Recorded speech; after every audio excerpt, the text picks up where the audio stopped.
ladies and gentlemen, my name is Problematic, and today we are doing a little Freedom Day stream, and we're going to be continuing, because I really want to continue it, I Want to Hug That Gator. And we got about 4 chapters in during our last playthrough, and I am absolutely loving the game. I've never really played Otome before. This one was a recommendation from my good friend Strachacat, and I have just been really enjoying the artwork, the characters, the animation when there is some. I almost forgot that I'm going to probably lose my voice during a lot of... Luna! Welcome! You... person? Hi! Yes, so... yeah, wanted to... let me fix that a little bit. Yes, I wanted to just do a little stream today while I had the availability. I get off work on account of the holiday, so I got a little bit of time to enjoy this. If anyone's interested in joining for a possible multiplayer stream, later on, I have about 3 to 4 hours available today, so let's continue in with our romance for Olivia. I think we had just wrapped up with chapter 4 after the grill out, and we had a very touching moment learning that she is adopted by her neighbors, who are good, longtime family friends. Let's see what comes next. Phew. Oh yeah, I gotta try to remember the voices I used for a lot of these. We'll see about that.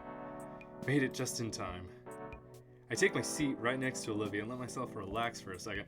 Olivia is, as usual, doodling away in her notebook. I take a quick peek at her new work, curious to see who she's trying to turn into a caricature today. Instead, the page is filled with various scribbles of what looks to be a rat.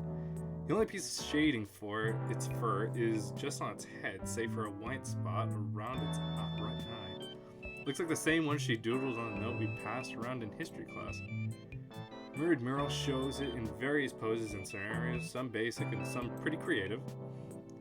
There's even one wearing a cape and wielding a ridiculously giant sewing needle like a sword. Like Dale Despero. These rat doodles of yours are pretty cute. Thanks. Actually, that reminds me. Look who else I drew over the weekend. Oh my god, is it gonna be me? Oh, I'm about to sound like Justin Timberlake. She flips a couple of pages of her sketchbook and holds it up for me to see. Much to my surprise, it's none other than Mia. Damn it. I thought it was gonna be me. Olivia decided to draw her as what I can only describe in the most flattering of ways as a druggy harlot. Okay. Her clothes are even more ripped than her usual attire. Her jacket is filled with all kinds of unflattering patches, and her hair is styled into a gaudy mohawk that only detracts slightly from her face, full of piercings and rings. In fact, she has a couple of rings piercing her eyelids to the point that I think it would be impossible to keep her eyes open from their weight. And that's not even getting to all the tattoos that Olivia has drawn on Mia's face. I can't help but let out a snicker at the sight. You like? She's sporting a smug grin as she looks my way. I mean, it's funny, but how can she even breathe with all those nose rings? Doesn't need to. She's full of hot air already. The girl chuckles at her own joke. Okay, that's new. I bet if she saw it, steam would blow out her ears. Yeah, she'd stomp around uselessly and then do nothing else. Seems like you have a pretty good idea how she works. She's just predictable. It's not rocket science. Oh, who are these catty bitches? One of you seemed cool in the beginning, but I don't trust you. We're interrupted by a pair of students. I recognize them, although I only know one of their names. Yo, Inco, Mahomie, Humi, duh. Yeah, so I saw what you submitted for the contest, and I just love it. It was so good. I just had to show it to my friend. Yeah, man, I just had to come see who made it when Lunara told me all about it. And when she told me, I was like, oh my god, I just knew when I saw you. You had that artistic spirit. Pretty damn fantastic, especially for a newbie. I look at her and tell me you don't hear the most, like, catty, like, valley girl, bitch voice attitude. I'm a bit taken aback by her backhanded compliment. Still, it is a compliment. The first real one I've heard since coming to St. Hammond. About my art, I mean. Oh my gosh, I never introduced myself, did I? I'm Kiara. It's nice to meet you.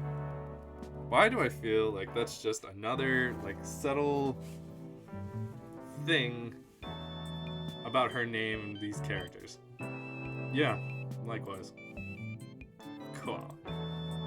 I mean, it's not that great of a piece. It's just something I had on hand. Last minute? Damn, you're selling yourself way too short there.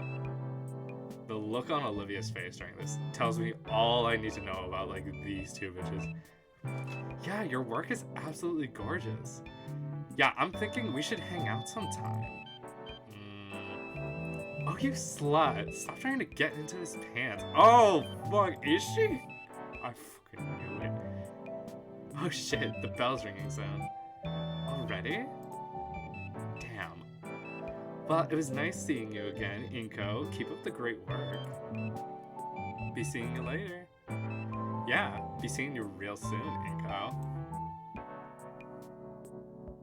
I can't help but smile as my new friends wave their goodbye and depart.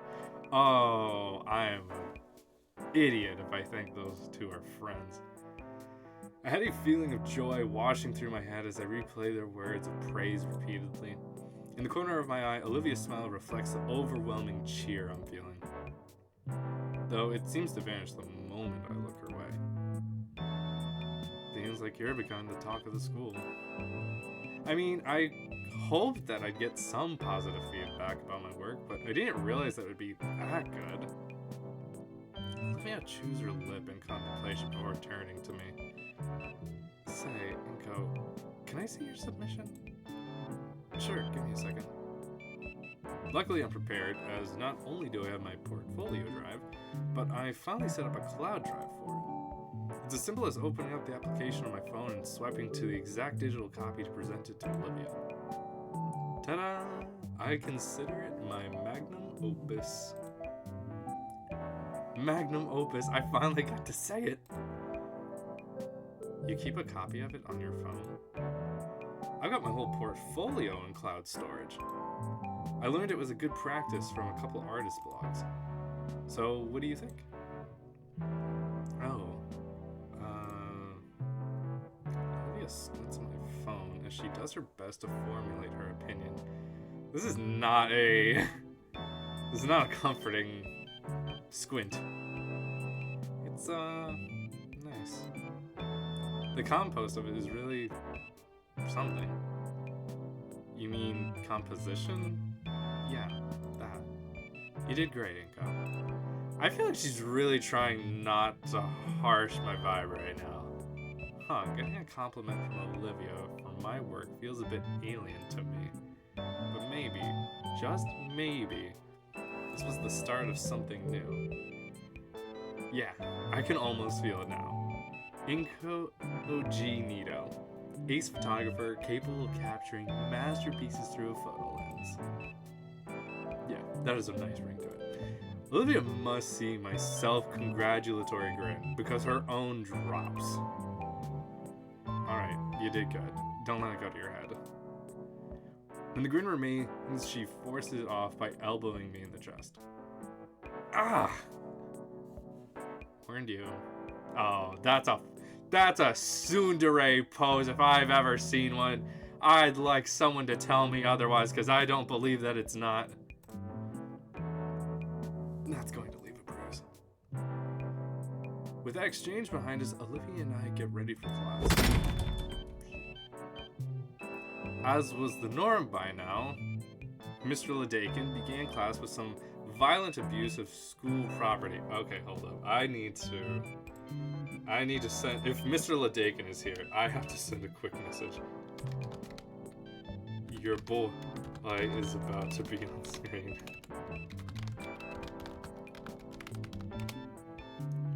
Strata is a very big fan of Mr. Ladakin.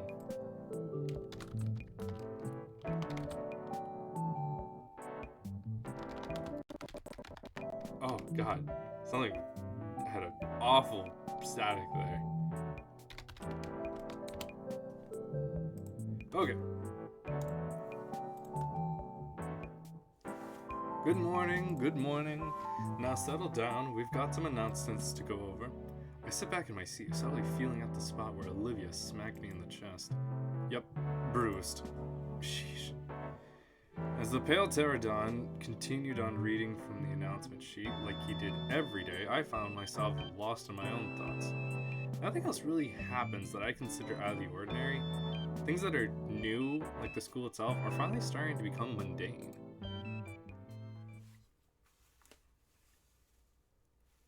Ah, there's Stratacat. Your boy was on screen. And it looks like he's gone. That was actually just... I'm so sorry. I summoned you here for that moment, and he's gone already. I'm sure we'll come back to him. I swear. I'm so sorry that you just rushed in, and now he's... I'm sorry. We'll come back to your pterodactyl nerd daddy. That sentence. Later at lunch, I'm rattling off my best stand-up to Olivia while Damien's out getting seconds. Liz had retreated to her usual space in the rafters. And then he says, "Oh, god damn!" Olivia's hand flies to her nose, trying and failing to contain the snort-filled laughter. I love a good laughter with some snorting to it. That's how you know it's good. I haven't hugged my gator girl yet. Welcome, Malice. Hi. Welcome to chat. We're continuing with Gator Girl right now. And still waiting to see if there's going to be a little bit of multiplayer stream later in the day. But as of right now, I'm just continuing with I Want to Hug That Gator for a little Freedom Day stream. So welcome. We just started off, we just finished chapter 4, and we're coming back to school. Sets off a chain reaction. Oh yeah, and for those who did miss, 2 dino sluts, I think, walked up to my character, and I think they were definitely trying to flirt with me. And can't tell exactly how well my character picked up on the fact, like, these are not bitches to be trusted. Here we go. Sets off a chain reaction as my own laughter spills over my mouthful of cheap school burger. God, you suck at comedy, Inco. Olivia drinks greedily from her canteen to alleviate her sore vocal cords. Is that why you're all out of breath? It was a pity laugh. Stick to photography. Oh wow, a guy being oblivious to flirting? That's completely a completely unrealistic mechanic. You know, yes we are. I like to think we're simple creatures, but that's what makes us happy in life. The mood is slow to settle, but once Olivia has caught her breath, she speaks with a snide smile. In fact, I do. So a Triceratops, a T-Rex, and a Rhinorex find a lamp. Her mouth clamps shut and eyes go wide. Olivia? Ah, perfect. I was looking for you too. I don't really remember the voice I did for Ben. Olivia casts her eyes down to her lunch, spearing her mystery meat roughly with a talon. Hey Ben, what's up? I figured I'd come by and congratulate you on your submission entry. This again? I mean, it is my best piece, but all the praise for it is still surprising. It's exhilarating, all these compliments and everything. Thanks, man. Hey, maybe I'll be the winner of the contest. What do you think, Olivia? The green gator girl flinches. Ben shakes his head. Also, Olivia, great to catch you here. Principal Scalar wanted me to remind you that you need to clean up after yourself. Leaving messes in classes can disrupt students in other periods. I don't know what kind of accent, voice, anything I'm doing for Ben, so just humor me. Scalar said that? Why not tell Olivia herself? She's busy and tired of reminding you. Olivia scoffs at the mention of our principal, yet keeps her mouth firmly closed. Must not be that important then. How dare you, Minsk? How dare you call me out for what I am and in my own chat? How dare you come in here from your foreign European time on Freedom Day to tell me that I'm a simp when I already know that? I know what I'm about.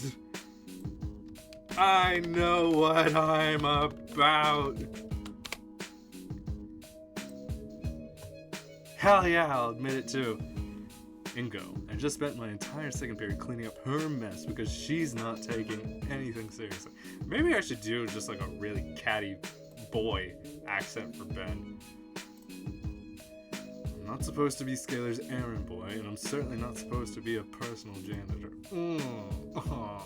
Is that so, Ben? I'm left to frown at Olivia, giving Ben the silent treatment. Is it wrong of me to think she'd be more open with everyone else like she is with me? Do you know how hard it is to scrub baking soda out from the carpet once it's dried? No fucks given from Olivia. Can you just try not to make other people's lives harder? Ben, what the hell? I didn't mean that. I went too far. Sorry. Olivia tries shooting me an indifferent gaze. Okay, welcome to the Freedom Day stream. I wish I actually had a game that, made me feel a little bit more like I was celebrating, but the fact that I have today off and get to play this is how I am celebrating. 5th of July should be the day of awareness for people who lost their fingers. Agreed. I have yet to lose one yet, but give it time. Ben Larkin. Sorry, I was getting coffee. Enjoy your coffee. Hope you enjoy the stream. It cracks a bit into embarrassment when I don't return it. Ben's comment is completely uncalled for. I can't just stand around if she's not even going to defend herself. Come on, Ben. Leave her alone. My point being, Olivia, this is completely ridiculous. I expect better from you. Expect? How can you have expectations for her? That came out a little wrong. Well, I expect her to do the bare minimum and not waste my time. Oh shit. Olivia doesn't even bother looking at Ben. Instead, she's looking at me with that sad face until she quietly wheels away from us. I think I went a little too far there. Ben and I are supposed to be partners on a lot of things too, and he's pissing me off. He pinches his brow and sighs. Us standing here with the student council president, I wonder what I had done that earned me Olivia's ire just now. That bad? Mia really wanted me to have lunch with her today. She's definitely gonna give me an earful after school. He glances at his phone and grimaces at the notifications. Oh, yup, that's the sign. That's bad. Spoke too soon. She's giving me one now. Well, you should probably grab your lunch while there's still time. Ben glances up at one of the clocks at the lunchroom. There's only about 10 minutes of lunch left. You're right, but the lines usually close 5 minutes ago. His fist hammers his palm in epiphany. Oh, you use the vending machines out there. Anything good there? I've been enjoying the atomic hot taquitos recently, but Damien tells me he's a bigger fan of bitter melon bites. Bitter melon it is. I don't think my tail can handle that amount of capsaicin. I'm saying. No cap. blank. Ben gets up on his seat. Sorry, my brain just derailed for a moment. Alright, I'll go check it out. Let's... One of his feet gets caught on the stool, and he stumbles head first. Right into Damien's tray, stacked high with mystery meat. He faceplants right through the tray and onto the floor. On the bright side, the mystery meat cushions his fall. On the dark side, the mystery meat cushions his fall. It's been nice knowing you, Ben. Whoa, Ben, you alright? I jump from my seat and go to help him up. Blah. Oh yeah, there's Liz. Forgot she's just a floating head sometimes. Instinctively, I take a look around the cafeteria. All eyes are on us. I already hear it starting. Various murmurs about the safety of the student council president. Murmurs that start breaking into jeers. I know how this song and dance goes. It's over for Ben. He gets up and dusts off his blazer. What are you doing wearing a blazer in high school? What school do you go to? What do you think you're doing? You're already wearing the turtleneck, Ben. Who are you, Nathan Fillion? Not exactly what I meant when I said meet and greet Damien. Oh, yeah, you're right. Sorry. All of a sudden, the entire attitude of the cafeteria shifted before my eyes. Ben is dressed for the future he wants, not the present he has. If I dressed for the future I wanted in high school, I would have been wearing... Actually, I dressed like a greaser sometimes. I had a number of various looks that just didn't pan out, or I just... Either shirts I still kept, or ones that never made it out of high school. Meat and grinder? I think we're about to grind Ben's meat. Heyo. The jeers were deflected into a general amusement that permeated throughout the room. One of the nearby students stands up and hands him a few napkins to wipe his face off. Hey, thanks. How does he manage to stay composed while covered in school mystery meat? I'm both impressed and jealous. You okay? I thought you couldn't eat meat. Nah, even if I swallowed any, it'd take a lot more than that to really be an issue. I'll be fine. Thanks for the concern, though. Even as he brushes off the lunchroom grime, Ben carries himself with dignity. If it had been me, this guy has some seriously quick wit. No, there's probably a little more to it than that. Man, I was looking forward to eating that. Why on earth did you even have that much meatloaf? I asked the cafeteria lady earlier this morning to let me have the leftovers. Well, now it's gone a bit of waste. He eyes the remains on the floor. Some poor janitor is going to have to mop all that up. Maybe. Don't even think about it. Bell signaling our next class tolls. Fistfights and gang wars cease on command, and everyone starts milling towards the exits. The cafeteria empties enough that I can clearly see the Ben-shaped meatloaf angel on the floor. There's a familiar rubbery and textured feeling on my fingertips. My instincts had kicked in, hands going for my camera to capture the moment. After which, a sense of shame rolls over me. That I would even consider capturing something like this, especially when it's happening to my friend. I get up from my seat with a heavy sigh and finally head for my next class. I hope Ben will have the time to clean up before photography. He's got 5 minutes.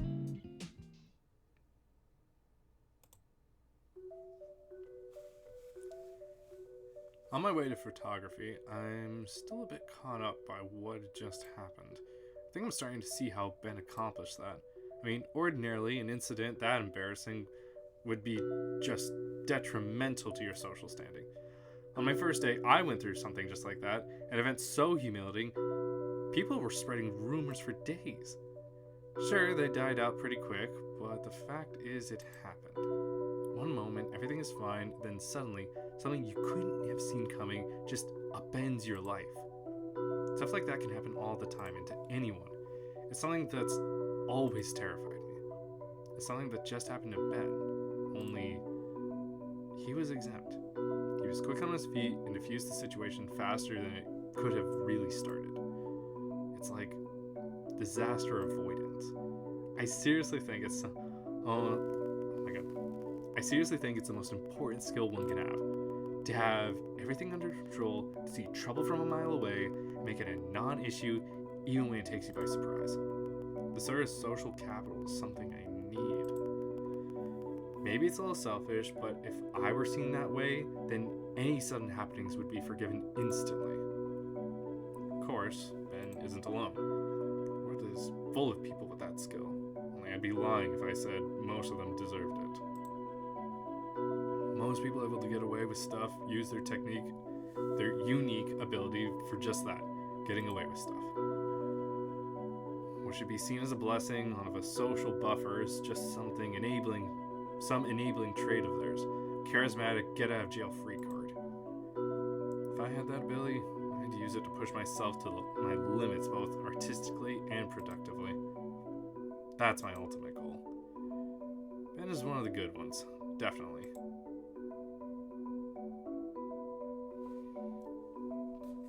Points?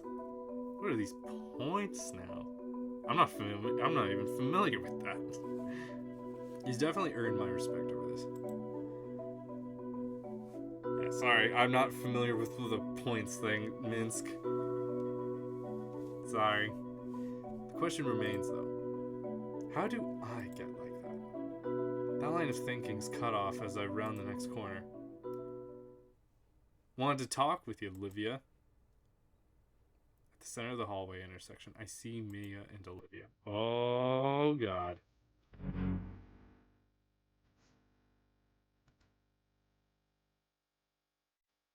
Oh, come the fuck on now, Olivia. Don't be such a killjoy. I'm trying to be nice here. You're in on Mia's face, jovial as she stands before the wheelchair bound girl. Her tail lazily swaying, eyes Olivia. Man, I never realized how lethal those stunts on her tail. The tail look. I think he has that stuff. Thank you, Spencer. Yeah, there's a lot of things that I still am not very familiar with or have set with my screen, so that's something I definitely need to get to updating at some point.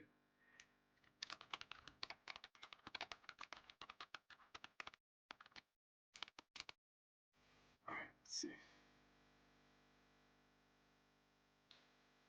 After all, I have to be nice to someone as talented as Lydia, don't I?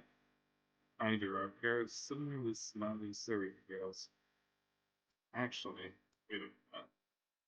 Those two. They're Mia's friends? I mean, she knows her way around a Paladin campus. Right, Lydia? Paraplegic Picasso here? Ah, so Picasso did exist.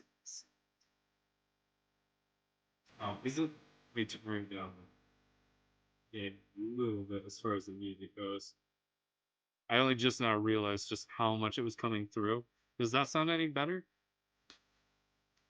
There hasn't been much music going on thus far, so alright, glad that's better. So yes, Spanish and Picasso are things that exist in this world, regardless of history. Yeah, the guitar riff is a lot louder right now, admittedly. So those are just canon.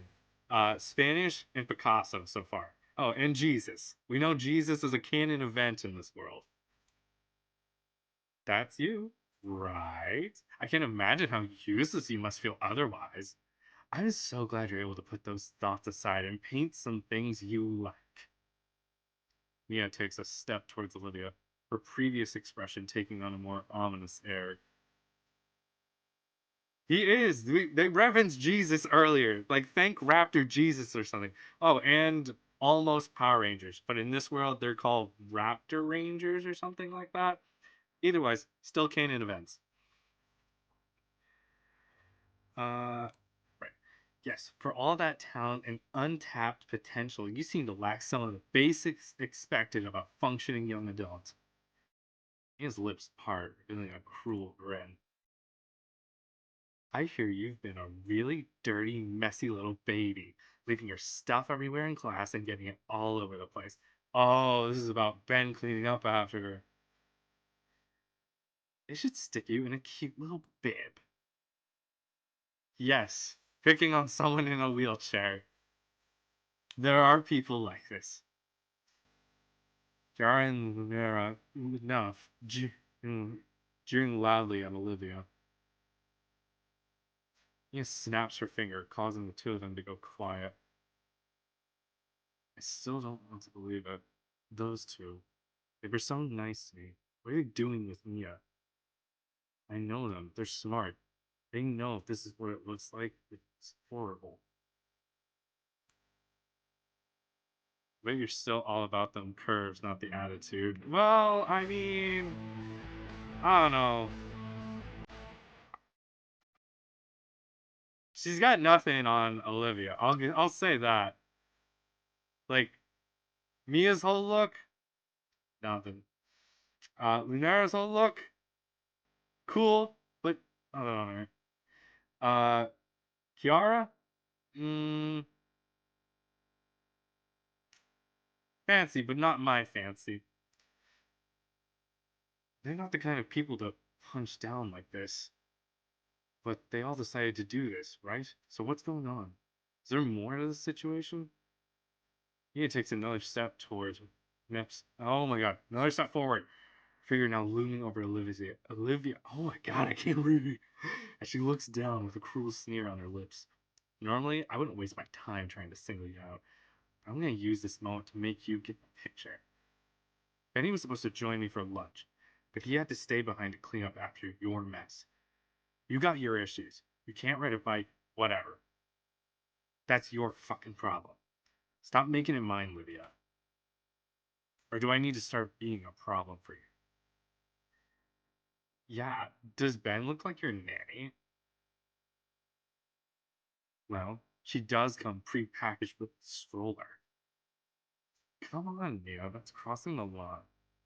I don't think she can stand up to you or anyone. What? I'm just chatting with Liv here.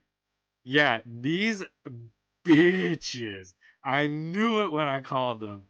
Her, I could tell right away. Her deceived me a little bit in the very beginning. But we didn't have much interaction with her. Mia?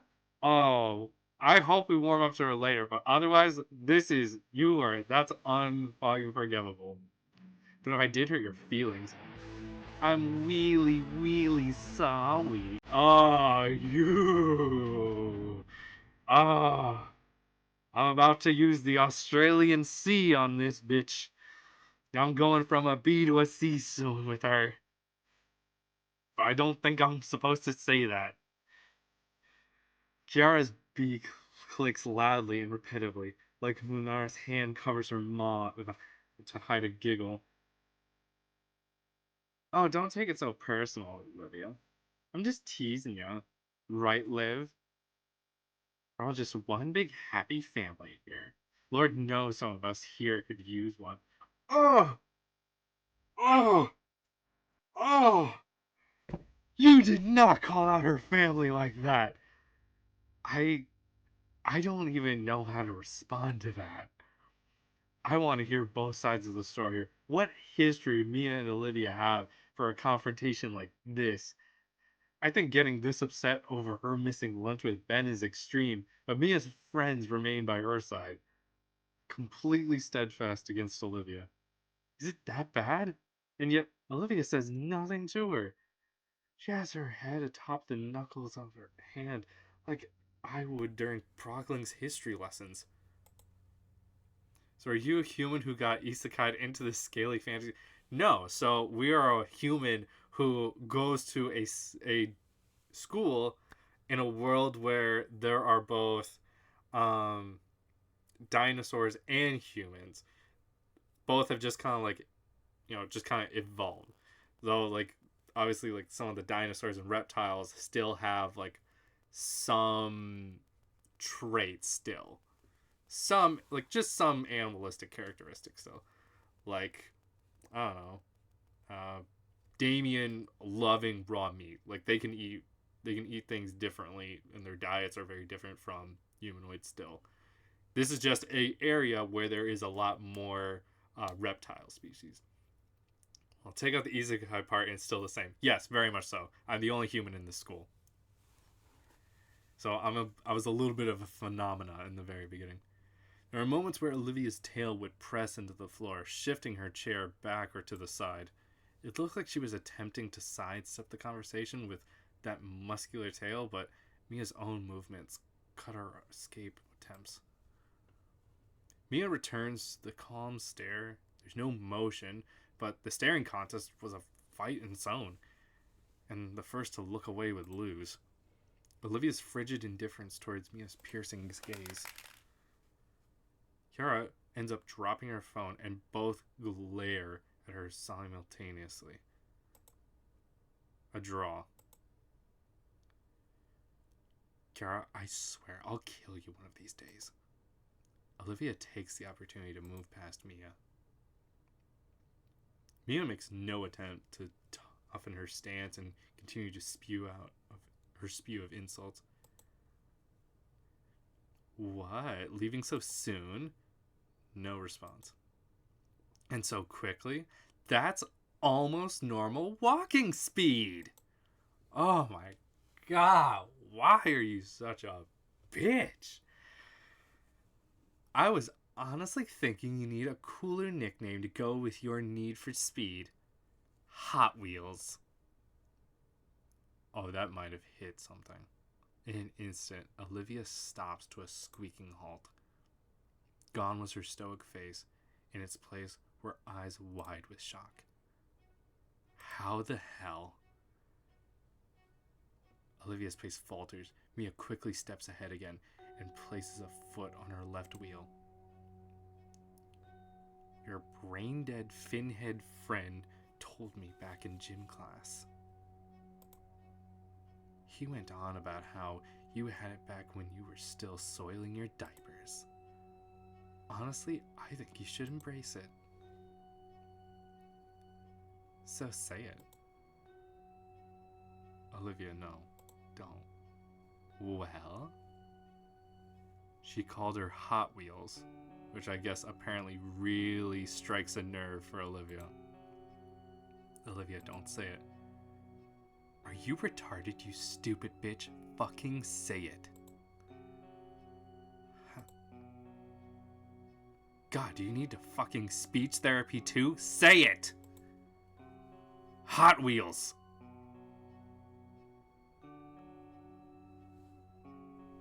So yeah, called her Hot Wheels. And it's a long time name for her, apparently. Hot Wheels.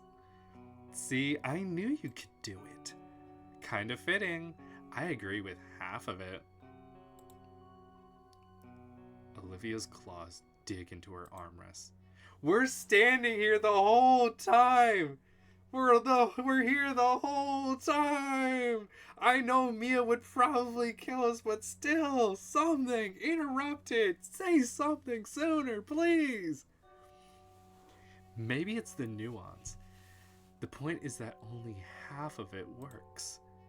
Mia turns to look at Kiara and Lunara, eliciting some more giggling from them. I'm sure you wouldn't mind us making it cool again, though, right? I mean, you were such a winner back then. Mia leans in close, her voice now a harsh stage whisper as she glares daggers through Olivia. What's wrong, Hot Wheels? Don't want to talk anymore? Am I not good enough for you? Even from afar, I can tell that Olivia is starting to lose her composure. Her tail lays limp on the floor, as if the energy to hold it was drained away. We don't know if there was actually an accident or, like, born this way. And if Mia is saying that, like, she had this name, like, back when she was in diapers, I'm wondering if maybe it was something from birth, but we don't know yet. We're not far enough into her backstory. We know that her parents died long ago, so she lives with family friends who are her neighbors, and one of our friends, that family, we are also friends with, like, their son. It's kind of like her adopted brother.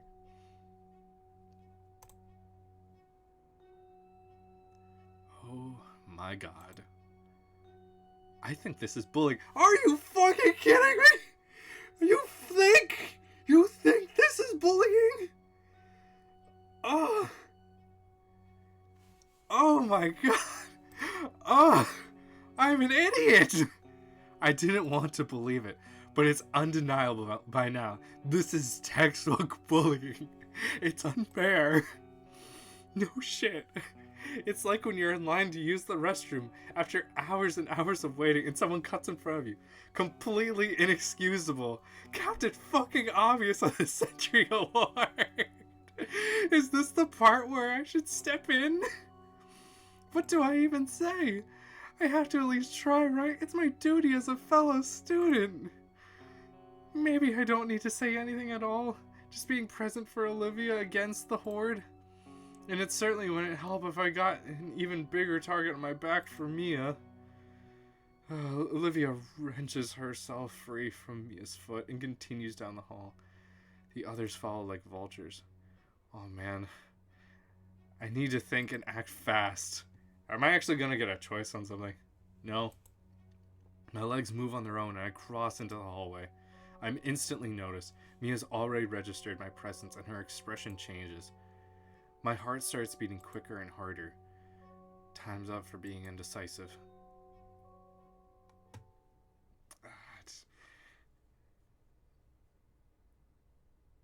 I feel like if I already got in trouble for defending her once from Ben, I think. I feel like showing support is like what's needed. I swear to God, Stracha is one of the only girls in chat right now. I'm taking your fucking word for this right now. If I defend Olivia and she doesn't like it, I blame you. Because I know some people don't like to be spoken up for. They don't want someone else to fight their own battles. Blame you for this one. That's wrong. Screw it. If Olivia's not going to defend herself, then I will. Olivia needs my help here. Whoa! Hey! What's going on here? That's how I open up. Oh, good lord. It's Basic Baldy coming to save the day now. Piss off, new guy. You won't score any points doing this. I grit my teeth as if this were for popularity. Luckily, I know what to do in this situation. Hey, I can go get a teacher right now. If this is how classmates treat each other, I'm disappointed. Especially you two, Lunara, Kiara. Ooh, they didn't seem to like that. They look aside a bit, more aware of their situation now that I've pointed it out. You know him? Yeah. Doesn't surprise me. Lunara's gotten cozy with him. But come on, dude. We weren't ganging up on Olivia. You were. I saw all of it. How you all bullied her. Oh, shit. I feel like that's gonna come back to bite me in the ass now that I said that. Yes, that's the most expression, like, from... I don't know, he's had other expressions. A little bit. Oh, yeah, hold up. I gotta switch to... Gotta get in character. Bully? Really? Mia spits out the word bully like it's the word of the day in kindergarten. Somehow it makes me feel silly for saying it. You gonna tell me to pick on someone my own size next? What? Did you even hear me? I said I'd go get a teacher. All the people my own size? I think I killed them all already. Kidding. You really need to loosen up, huh? Are you ignoring me? I said I heard you the first time, retard. Instead of repeating yourself over and over like a freaking idiot, how about you try a threat that actually scares me? Suspension doesn't scare you? No, it doesn't. Oh my god. This is how I defend Olivia? This is fucking miserable. Ah. She smiles. Let's just call it friends in high places. Oh, Ben's gonna back her the fuck up, isn't he? Look, just cut Olivia some slack. Shut that gullet of yours. Hey, Olivia, I think your paladin here hasn't graduated night school yet. You wouldn't like it if it were you. Mia laughs. Dryly. Why the fuck are you trying so hard? It's hilarious. It's getting sad, really. Are you just trying to get a piece of that leathery gator tail? What the fuck? Wow. She finally said what we were all thinking.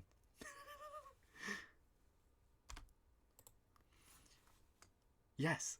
Fuck. Exactly that. Let me slip something that works into those pants, babe. The other two start chortling again. Mia's forced me lower on their social scales. They're compromised. My face heats up. I'm starting to see red. And yet, I'm frozen in place. How can she just claim something like that without hesitation? Oh my, he's not responding at all. His head is so red, he's totally into gumping it. What? What did you call it? You're gonna what? Just something like that. I'd skip down and change my last name. But like, gumping it? I have to find a turn of phrase like that I can use just somewhere in stream or like gaming with people. I have to use that later in stream or something. Before I gump it. Is it gator humping? Is that it? This is a mistake. No, don't you fucking say that. Don't you fucking start that. Don't you dare think that. No, it's for Olivia. They're not focusing on her anymore. Getting serious again. I can still fix this. I take a step forward to continue my argument, but Olivia grabs me by the wrist. She gives me a pleading look, one that makes my thoughts stop in their tracks. Isn't that sweet? See, she knows you shouldn't be embarrassing yourself more than you already have. Is that true? She gives a single solemn nod. Fucking knew she... How touching. Hey, it's getting late. You didn't clean up your fucking act or what? She glares at Mia, then to me, then back. Another single nod. Oh, so I can try basically anything with you and it's no dice. But when things get rough for him, things change? Good to know. Not mad at you, she just doesn't want you getting bullied too, I think. Well, we'll see. The three saunter off and round the corner. I turn to look at Olivia, who in turn scowls and wheels past me without a word. I reach out to her. Olivia, are you... She smacks my hand away. Oh, yeah, she's not mad. Not in some way.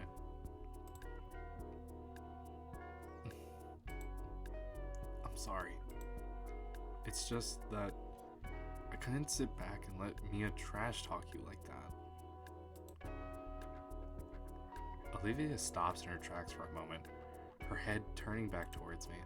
In her eyes, I don't see any anger or sadness, only disappointment. Her citrine eyes are downcast, her claws kneading the cheap leather of her armrest. It takes me a second to realize Olivia isn't talking to me. Forget it. Okay, you can't say that she's just kind of a bitch after... I think, a lot of people, don't want to be spoken up for, even if, like, I don't feel like that's called for on on Olivia's part. That feels you don't gotta call her a bitch like that. That ain't right. Olivia doesn't even wait for me to say anything back to her request. Her arms push roughly on the rims of her chair, which takes off down the hall without so much as giving anything or anyone the time of day.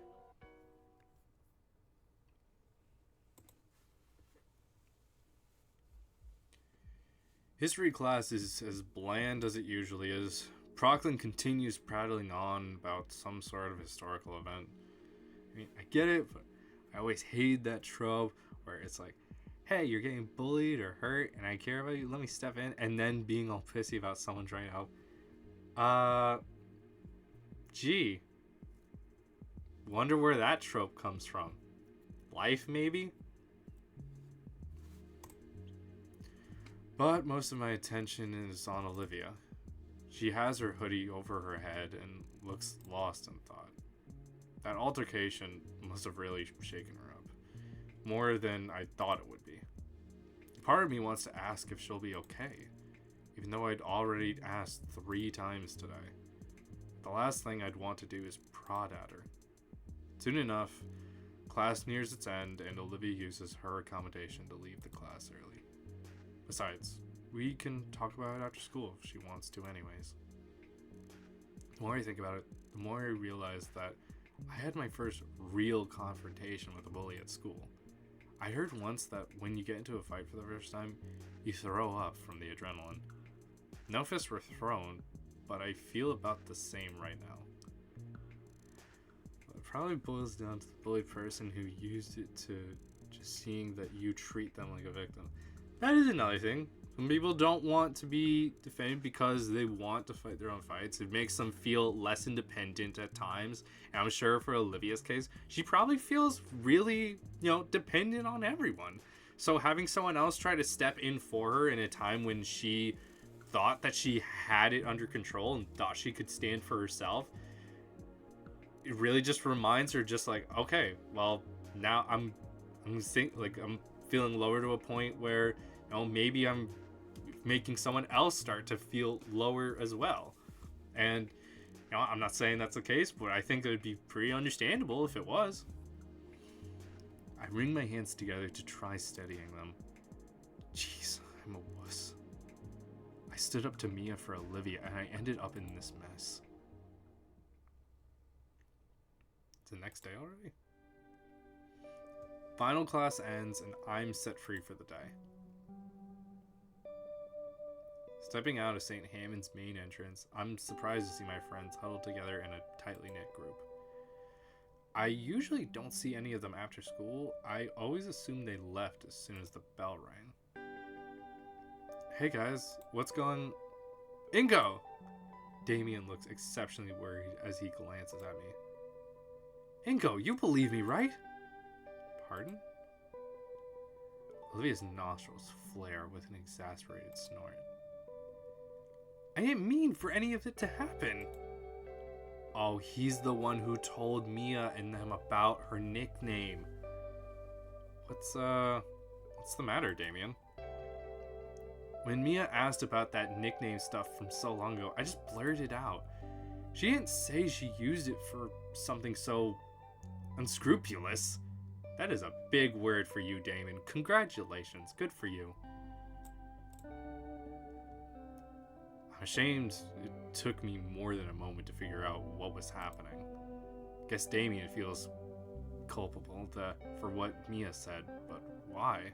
Damien isn't bad. He's just kind of dumb. He's a golden retriever. Thoughts through him are as fast as a car whizzing by for him. You don't know what that word means. Who cares? Inco, really, I didn't mean for any of that to happen. Hey, I believe you, man. Your heart was in the right place. Olivia told us what happened with Mia, calling her some nickname. Damien leans back over an unresponsive Olivia, hands spread in supplication. Alright, well, he didn't say the word. She said you were there too. I was, yeah. Olivia, you loved that nickname way back when we were kids. Damien's words were dismissed with a roll of her smoky eyes. He really didn't mean it, Olivia. I know already! For a split second, she bore row upon row of sharp teeth before gnashing her maw in frustration. Olivia's nostrils flare out with a huff of hot breath again, and I could practically see everything from her day finally weigh on her. You were just being you again, Damien.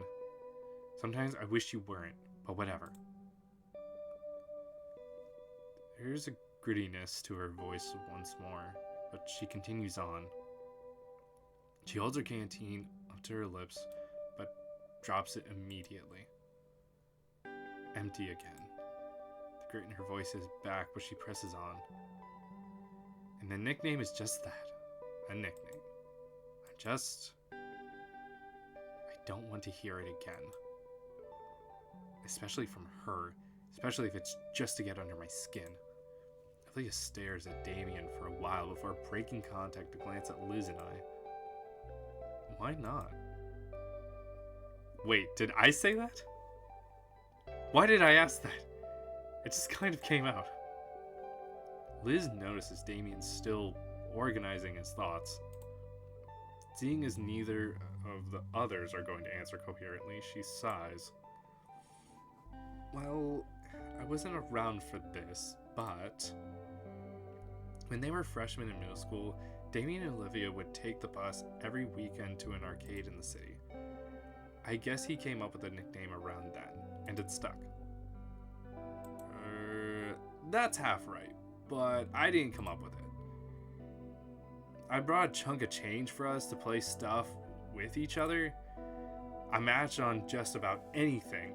There was a quarter. Probably still is. But I don't think I won even once. Once she stood to win something, it's like a switch went off in her head. I'd never seen Olivia get like that. Some of the teenagers were watching too. They saw everything. A couple challenged her once I ran out of cash, and sure enough, she ended up clearing house all afternoon. It was all she'd talk about at school all week until we could go back for more. She stood. I don't know if that's what they meant. Minsk. Only took like a month for her to be recognized as some local champion. Sometime along the way, people started calling her Hot Wheels. Don't remember really who or when, but I know it's proof she's got the fire in her.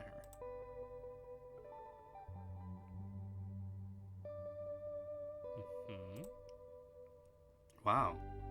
Yeah, I had fun back then. Guess I forgot I wasn't supposed to bring it up. Yeah, things have really changed that much. And you did. Again. Damien hisses at himself. Sorry. Just can't help yourself. But you're right, that was the best time of my life. The name Hot Wheels belongs to 10-year-old Neil, not current. Hey, that's a great story. Be recognized so well that you get a cool nickname. Sounds amazing. Being a champion, being a winner. Yes, Inco was born with foot and mouth disease. Why all this disdain for the title? I'm not... What? I'm not a winner anymore. Because you don't go to the arcade anymore? It's the one I'm thinking of. It's only like a half hour away. Olivia looks at Liz like she just recommended everyone watch the newest Netsticks anime. Netsticks? That's what we call it here? Netsticks? But anime is still the thing. So Japan is still canon in this universe, as well as anime. What dinosaurs were in SAO? Did Brachiosauruses play the monsters in Attack on T-Rex or something? I don't know. Is it Attack on Terraria? What did we call it now? Well, if this story is anything to go by, I'd like to see you be a winner again. Olivia's breast seems to hitch for a moment. And I'm sure these guys want to see it too. Damien's the ones that dragged you to our lunch table all this time, right? Look at him. He's nearly kneeled over because he's afraid of losing that part of you. And Liz, I think I'd like to see why you and Damien are really close friends. Yeah. And just as quick as I gained the bravado to speak up, my words left me immediately. I think I accidentally put Olivia on the spot there. Whoops. Well, her tail rolls along the ground a bit in contemplation. If you guys really care that much about it, I wouldn't mind it from you guys. All at once, Damien lights up. Yes! Alright, Hot Wheels is back!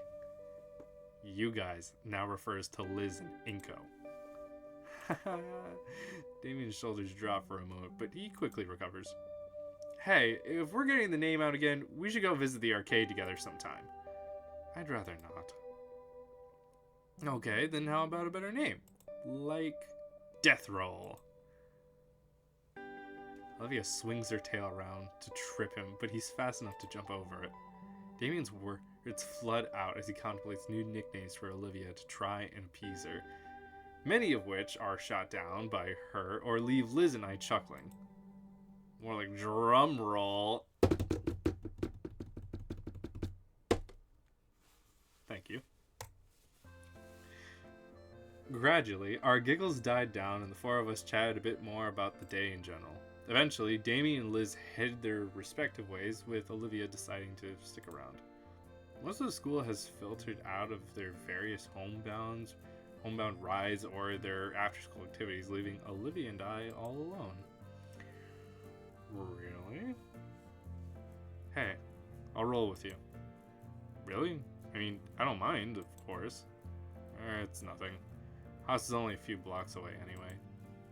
Besides, I'm sure someone would beat you up and take your lunch money if I didn't. There's plenty of time to make it to the next train, so the two of us take it easy. She's not wrong though. Dinosaur people are much stronger than humans in this world. The sun finally managed to break through the autumn clouds, making the walk almost unseasonably warm. Man, I thought the last day of summer was weeks ago. Huh, it was.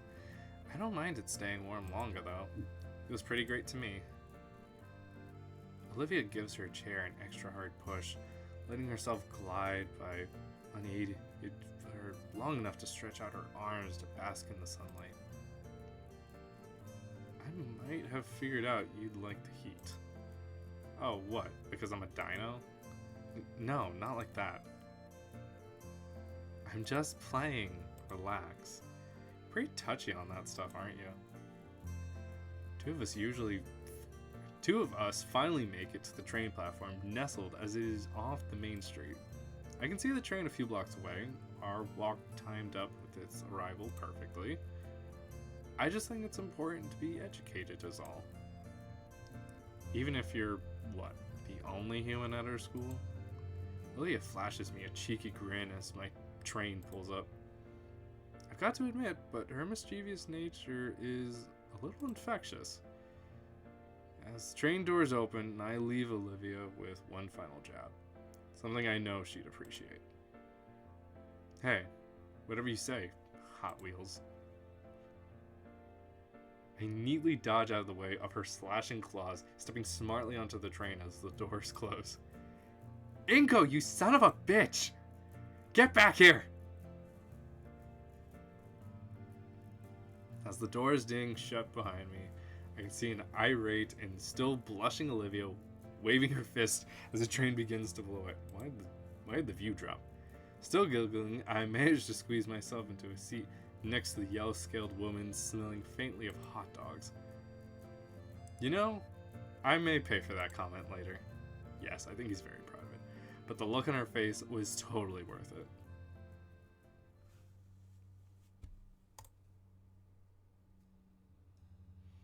As the school year progresses, the days start to feel like they're moving along much faster. Part of it may be the change of the season, however slight that change may be. While the calendar says it's officially fall, the only thing I've really noticed was the increasing number of clouds in the sky. Better safe than sorry though, which is why I bought my fancy compact carbon fiber umbrella. No, this does not autosave from what I can tell. I've just been hitting save infrequently and then going back to playing. Still, things have started to be routine for me in the mornings. Wake up, throw on my clothes, consider eating breakfast before realizing I'd wrecked my stomach. Walk to the station with a featherlight umbrella in hand. Well, now this is sounding anime. Oh, this guy. And wouldn't you know it, I end up having another chat with Mr. Ferris on the ride to school. Hello, Mr. Nito. How are you this morning?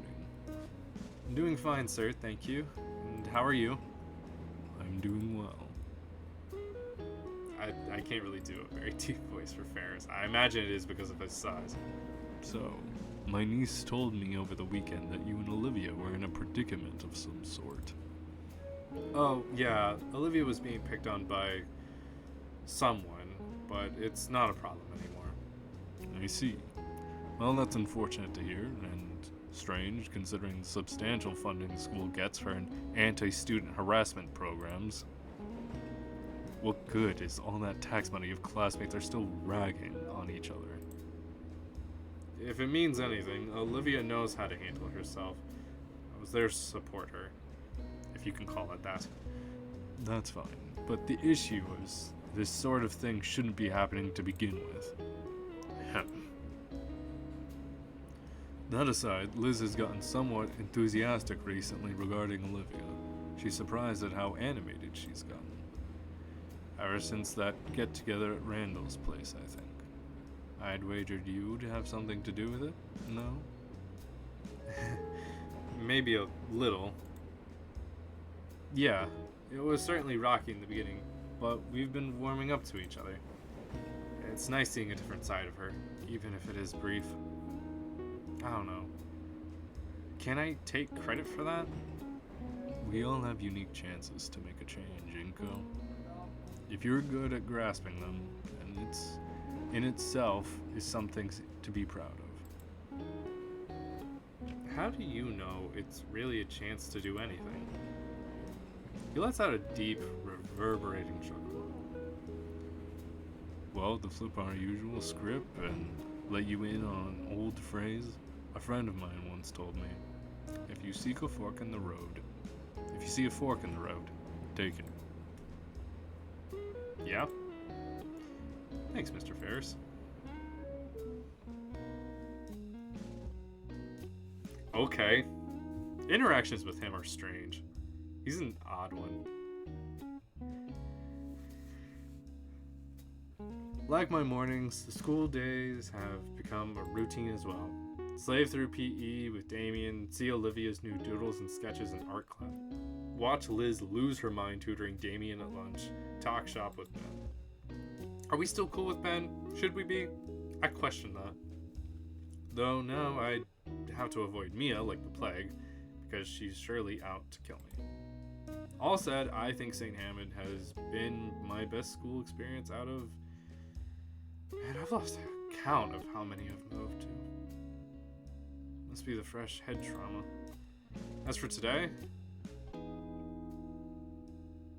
it's been raining pretty often recently, so Coach Solly made us play more dodgeball in the gym. Which piece am I looking at? Well, I'm not sure what you're referring to, Minsk, about which piece. Mia was definitely gunning for me with the way she launched them at me with the speed of a catapult. Oh, I thought I was going to have to read for Solly for a moment. I rest in Ladakin's class, popping my spine again against the curve of my chair. Oh, show my swimming. Olivia, duh!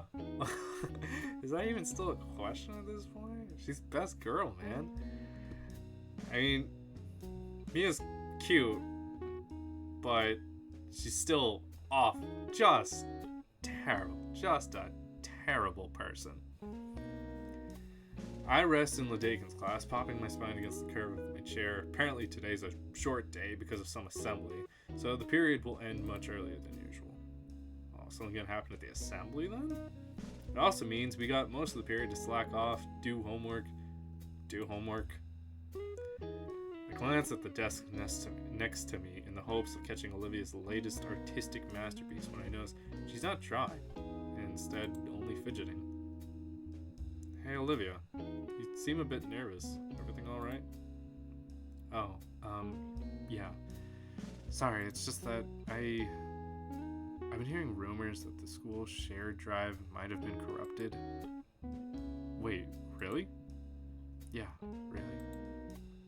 How would something like that happen? Not sure, but I'm scared that it might have messed with the art contest submissions. I think you should check out your entry on the website, just to make sure it's okay. Technology, don't fail me now. With urgency, I take out my phone and type in the school's website. Fast fingers lead me to the art contest tab. Can this loading bar go any slower? Finally, the page loads in and... oh. Looks like the submissions have been closed. What?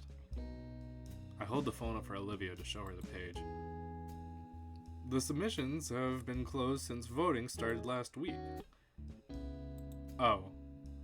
Sheesh, I thought Mr. Ledakin had spooked me. Olivia's all seized up.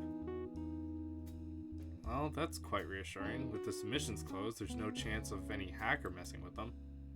Olivia doesn't seem convinced, still drumming her fingers on her desk. Hopefully she'll feel loads better with the preliminary winners are revealed. Speaking of which, when are we... It's your boy. Short-lived, I'm afraid. As the bell sounds, the class begins to pack their things and Ledakin corrals everybody into a single file line. Alright, everybody. We have assigned row, so stick together. Before I join the rest of the line, I look back at Olivia, who seems to be stalling. Come on, I'll walk with you. That seems to stir something in her, and she glances up to me, while hastily shoving a notebook into her bag. Yeah, I'm coming. As we head out the door, I notice Olivia shuffling her hoodie a lot.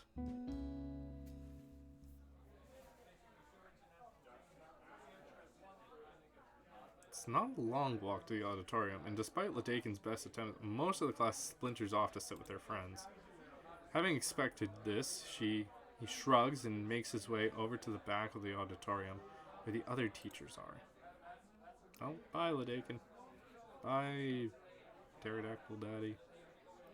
Olivia and I are on the left of the struggling crowd, trying to filter into the cramped theater of the school. It's going to be difficult finding some seats. It's fine. I have a spot. Olivia wheels herself down the pathway, to which I follow suit. She heads down the aisle until we're at the first row of seats. There's a vacant spot where a typical seat would be, with a faded handicap sign. Olivia parks her chair into the empty spot, to which I take the seat next to her. Best seats in the house, right? Can't complain. As the hall fills with more students, my anticipation rises. Oh man, I can hardly wait for the announcements. So, do you think I have a chance? Huh? Oh, maybe. Photography isn't super popular, but... Olivia folds her hands on her lap, staring straight ahead as her voice trails off. I knew that, but I'm still hopeful. Hey guys! I have to remind myself that this is normal. Hey Liz, I can't believe it's finally here. Gosh, I'm so excited. Me too. By the way, where's Damien? Hey guys! I'm over here! Damien is in the far back of the auditorium yelling and waving his hands in the air to catch our attention. He's going to get in trouble for that. No, she's like a brachiosaur, so she's a long-necked dinosaur. A a long neck. Oh wait, this is Sully. Frills, sit down! Damien immediately stops and takes his seat. With tempered expectations, we both sit in silence for just a few minutes before Principal Scalar walks on stage and taps on the standing microphone. Okay, everyone, we've got a whole bunch of important announcements to make, so I'll make them quick so we can all have an early lunch. As soon as the idea of going for an early lunch is brought up by Principal Scalar, the entire room goes as silent as visual. I guess when it comes to early lunch, it's serious business. For the next 15 minutes, Principal Scalar goes over important events coming up in the school year. Most I would consider standard things like pep rallies for the sports teams, or bake sales to fundraise for upcoming field trips, and even something about new clubs being formed, such as the Japanese Animation AP Appreciation Society. So Japanese and anime are still very much canon. Not the best acronym, if I had to say. It's just jazz. Otherwise, it's all mostly boring housekeeping stuff when one got right down to it. I almost wonder why such announcements warranted an assembly when the mood suddenly shifts with Scalar's next big announcement. Now that we got the main stuff out of the way, I've saved the best announcement for last. St. Hammond is proud to announce the 5 semi-finalists for the annual Fresh Start Art Contest. Cheers and applause roars loud enough to make my ears ring. Yeah, I'd be lying if I said I also wasn't excited for the reveal of just who made it to the semi-finals. Maybe I was giving myself a bit too much credit, but I really wanted to be among those semi-finalists. I can almost taste victory, in fact. I turned to face Olivia and prepared to cheer alongside her, but I'm stopped in my tracks when I noticed that unlike the rest of her peers, Olivia seemed to be uneasy about the prospect. Almost scared even. Before I can ask Olivia why her sudden change of mood, Scalar continues with her next words, cutting my train of thought off. And here we have the 5 semi-finalists. Pieces of the 5 skillful students who had beaten all the other competitors came up, followed by the names of the victors right above them. Alas, I see no photography submission in sight. At least I gave it a shot, right? Oh man, I didn't make it in. This neck droops down like a melancholy noodle. I can't help but feel pity for the bummed out Brachiosaurus. Checking my phone, I see. Tell Liz to come back here, bro.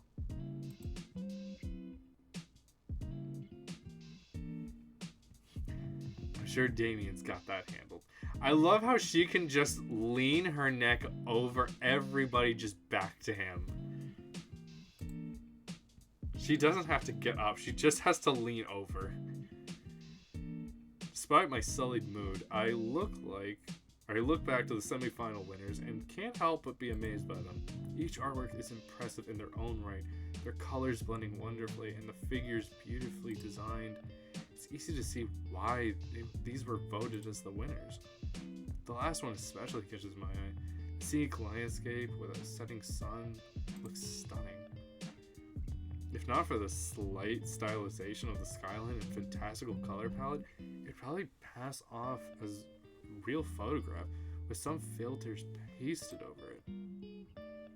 I'm no art critic, but if I were, I'd label it as a masterpiece and easily the best out of all of them. Let's give our winners a big round of applause. The auditorium fills with the usual kind of clapping one would expect in an event like this. Polite with an underlying tone of disinterest, though one person felt compelled to constantly make a piercingly high whistle. We will be displaying the winners' art pieces in room 237. You're welcome to view them during lunch and after school today. Oh, neato. Principal Scalar continues the rest of the assembly, announcing other events for the school and other minor reminders. Behind me, I see the teachers start psyching themselves up for the Herculean task of getting some 200 hungry dinosaur teenagers out of the room and towards lunch without anyone getting killed. Principal Scalar finishes and waves back to them to signal it's time. Alright, we're going to start adjourning to lunch. You all know how this goes, so no just going for the exit.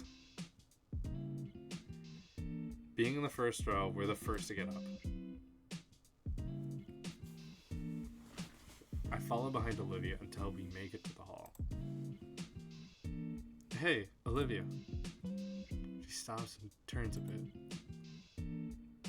She's still anxious about the sight thing earlier? Oh, wait. She looks a little pale. I wanted to check out the winning paintings a bit more. Want to come along? She considers for a moment. No, go on without me. I need to use the restroom. Alright, I'll see you at the lunch table then. Olivia nods and starts off down the hall, following the flow of students towards the lunchroom. Let's see, the principal said it was room 237?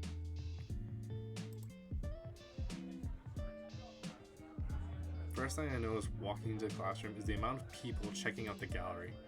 While I didn't expect it to be filled to the brim with eager students, there's a decent amount of people here, about a baker's dozen or so. Maybe more will come when they finish up their lunches. While I'm here now, let's just take a look at the lucky winners.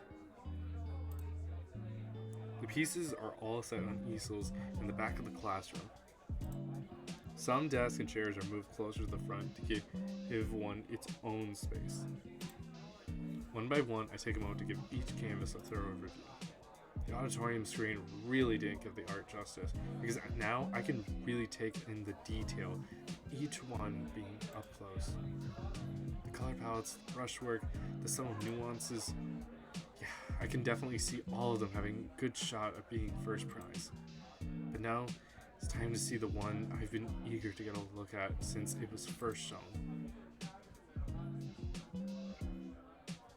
From what I can recall from Mr. Ledakin's class, it's made with acrylics, explaining why the colors of it seem more vibrant.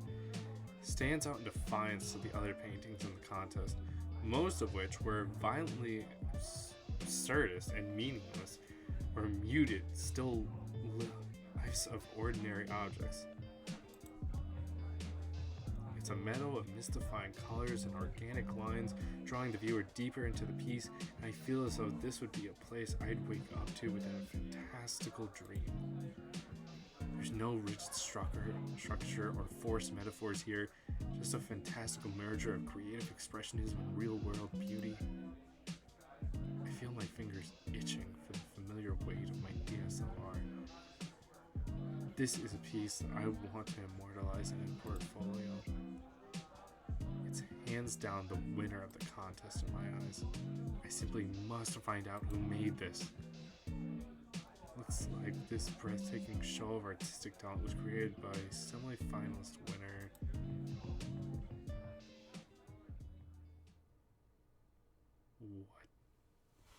What? Excuse me? That's a problem. Ah, Inco. I'm glad you swung by. Looks like you are admiring the art contest entries. I told you the St. Hammond's artistic programs were unparalleled. That's not mine. What's not yours? I try to say more, but the words won't leave my mouth. Ben's eyes follow mine to the bottom of the painting in front of me, and I watch as he makes the same realization I do. Inco, you didn't. Did you paint this? I had no idea your style was so developed, so humble. If I had known, that's not my entry. It's not? No, mine was a photograph. But what's your name doing on this one? It must be some kind of mistake. A million scenarios come to mind. They must have got the wrong name somehow. If they did, I think the real artist would have come forward by now. Then the submission website must be hacked or broken. But our school checks for stuff like that. If it was, we would have known by now. Then, Inco, you're sure you didn't submit somebody else's piece by accident? Of course I didn't. Why would I do something like that? You're the only one who can log into your account, Inco. Suddenly, everything stops. My account. Did somebody... Look, relax, alright? We can get this sorted out. Just don't panic. Ben lowers his voice. But Inco, just to be clear, what? You didn't just get a bit of extra help, right? Ben looks at me through the edge of his glasses, eye to eye. There's some real stakes in the contest. Cheating is taken seriously, especially fraud. The word echoes around inside me. Fraud. It makes my bones chill. There's ingenuine, faker, liar. They're all bad in different ways, but fraud is just dripping with frigid condemnation. No, I swear, I submitted a photograph. Ben relaxes his shoulders. Alright, just making sure. Sorry to alarm you. It's perturbing how he can go from deadly serious to jovial like a flip switch. You going to be alright? Then call it a signature on the artwork. Yeah, that would be helpful, but if that person didn't signature, which I don't know how many high school artists do, per se. Sorry, I need some air. Hey, feel free. I'll let Scalar know, okay? Yeah, thanks, Ben. No problem. Take it easy.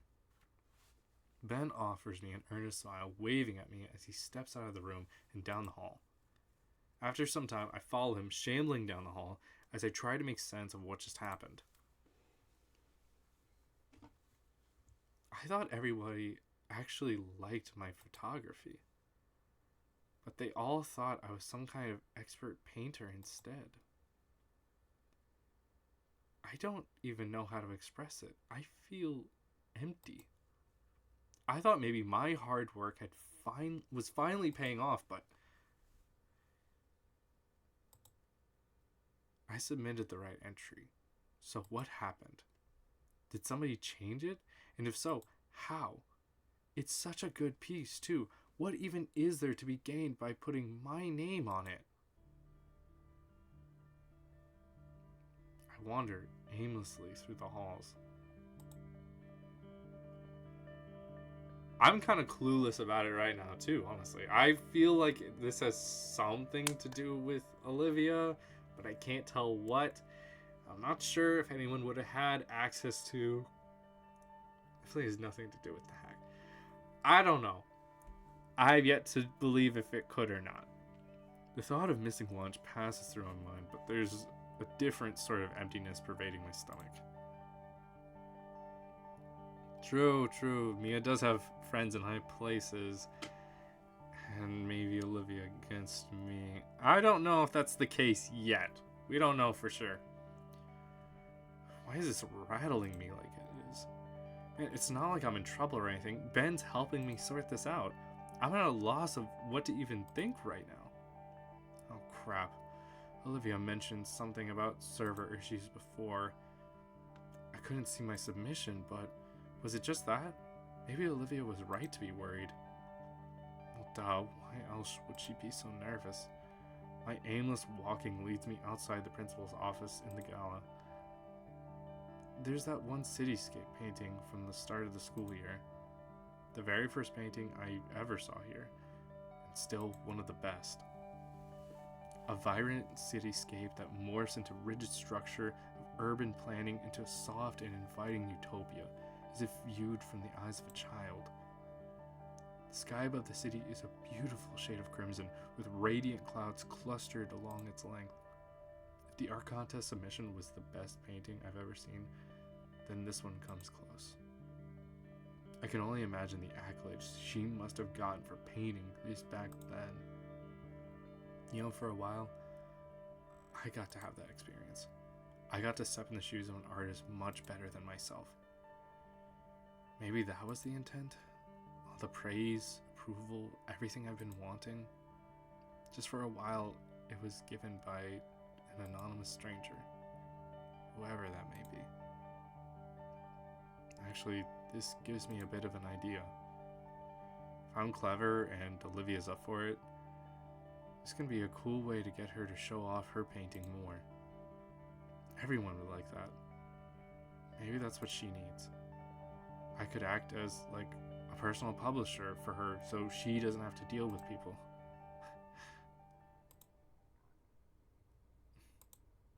Wait a second.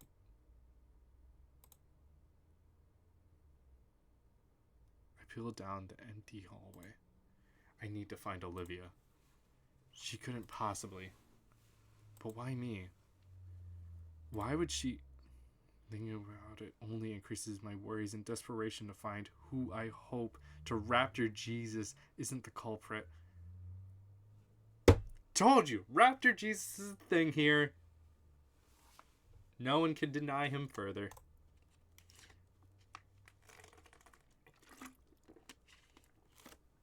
I haphazardly check all the places where Olivia could be, but I can't find her anywhere. My hunt for the baryonyx leads me to the second floor of the atrium. Okay, baryonyx. Okay, so it's kind of like there were gator dinosaurs. He doesn't have to be specifically a baryonyx, but I get like that's the kind of dinosaur she is, I guess. All right, I didn't know. Oh, that's specifically it. Oh. It feels like there's a lead brick in the pit of my stomach as I internalize my current situation. The soft pattering of the rain hitting the window grabs my attention to see a gloom-covered Volcadera outside. I still don't know how to say the name of this city. My eyes wander along the school's pathway, covered in mud thanks to the earlier rainfall. Wait a minute. Those look like tracks in the mud. Are we having a standing out in the rain moment? I burst through the main entrance doors and I met with the feeling of droplets hitting my head. Outside, a dark overcast has rolled in. The forecast called for an on and off raining during the day, but pretty gnarly clouds. Makes it look almost dusk around. Crap, what am I wasting time for? I follow the trail with urgency, fearing that the rain will wash it away. Looks like it goes down the whole pathway. I ignore my clothes becoming progressively damp and the water collecting on my shades. Eventually, I round the curve that leads to the bridge and see a distressing item at its end.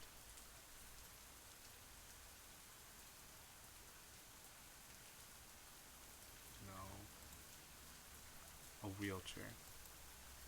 Olivia's wheelchair. Empty of the occupant, toppled on its side, a new fear grips at me, born from the mental imagery provided by that sight. Those cruel thoughts push me up the steps faster than humanly possible, even as my rational mind tries to reassure me. Running across the deck, my breath is caught in my throat when I reach the middle. Animation time? She's on the ground, head slumped down. There's damaged and soaked school supplies scattered all over the walkway. Oh God, is she okay? My foot shifts, trying to force me closer. Slowly, her head lifts up to the sound of my shoes squelching on the floor. Inco? Her tear-stained eyes stare at me with a dead expression, and her voice sounds weak. Olivia. I feel like I can finally breathe again. Slowly, Olivia pushes herself up, and I notice she's lying atop a pile of paper shreddings. The feeling of relief slowly fades away, and I remember just why I was looking for her. We stay silent, only staring at each other as the rain continues to bear down on us.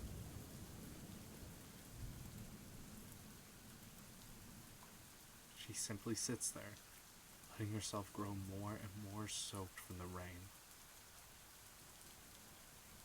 Do you want to talk?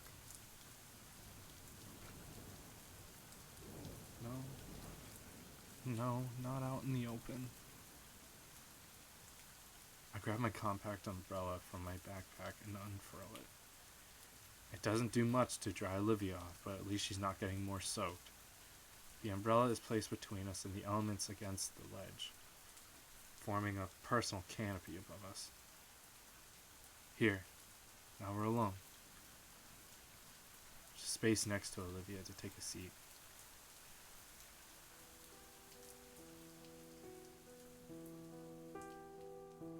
-1. God damn it, Mince. Not the time. I'm getting back in the moment here. It's odd. We've sat together before, but sitting on the ground in the rain, in the room, it's just a little claustrophobic.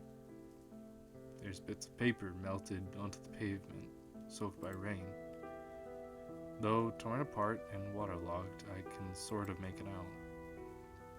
A tree. A rough sketch of one, anyway. Like the one that stood prominently in my false submission. So you did do it. Inco, please, I can explain. I didn't have a choice. What? I know what I did was wrong, but I didn't have any other way. It wasn't a choice not to trick me? She avoids looking at me, focusing on the scraps of paper scattered about the floor like confetti. It wasn't to trick you, I get it. You're mad at me.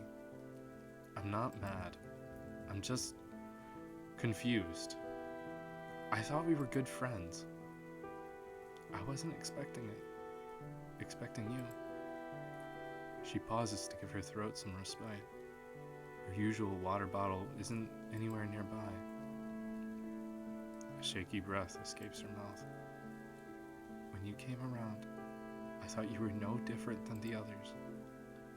That you were some self-centered, pretentious midwit who only cares about his image. That's when I got the idea of using you to swap your art with mine. He didn't seem like the kind of person who cared about how he gets the attention from others, just that he gets it. Her description of my character feels really reductive, but the ache in my chest tells me it hits a little too close to home. But that's not what I think of you now. Dakin's the one person I can trust, so when he went to bat for you, saying we'd make good friends, I was worried. What's so special about this guy? I honestly got scared he'd be wrong. That you'd just be like everyone else, and I'd be setting myself up for failure. But worse than that, Inco, I was afraid he'd be right, and I'd have to face what I'd done to myself. And now I've gone and done something like this. Switching my contest entry? She nods, swallowing hard. I wasn't thinking. Suddenly, everything was out of balance. Everything I'd created, all my work, my own little world was suddenly changing, and I had no control of it. I just had to do something. I didn't know I was doing that. I'm sorry. She stops to process my words and continues. I knew I'd get caught. It's stupid. I was hoping for it even. Someone to figure out that it was swapped so it would be changed and everyone would be none the wiser. She turns to face me with silver eyes welled with tears. I'm sorry. Please don't hate me. I just don't want to go back to being the person I used to be. The person who didn't care about hurting you. Her head tilts downward with a violent hitch of breath. Ivory claws extend and grip at her knees in a painful display, and yet Olivia chokes back any sound she'd make. Her body shudders with every breath from her, and I realize every last defensive barrier she had was completely gone.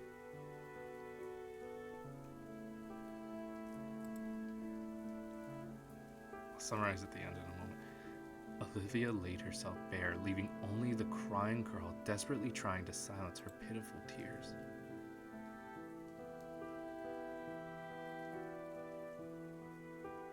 I want to be reassuring more than anything right now. I don't. The reasoning is important, but I want to be reassuring.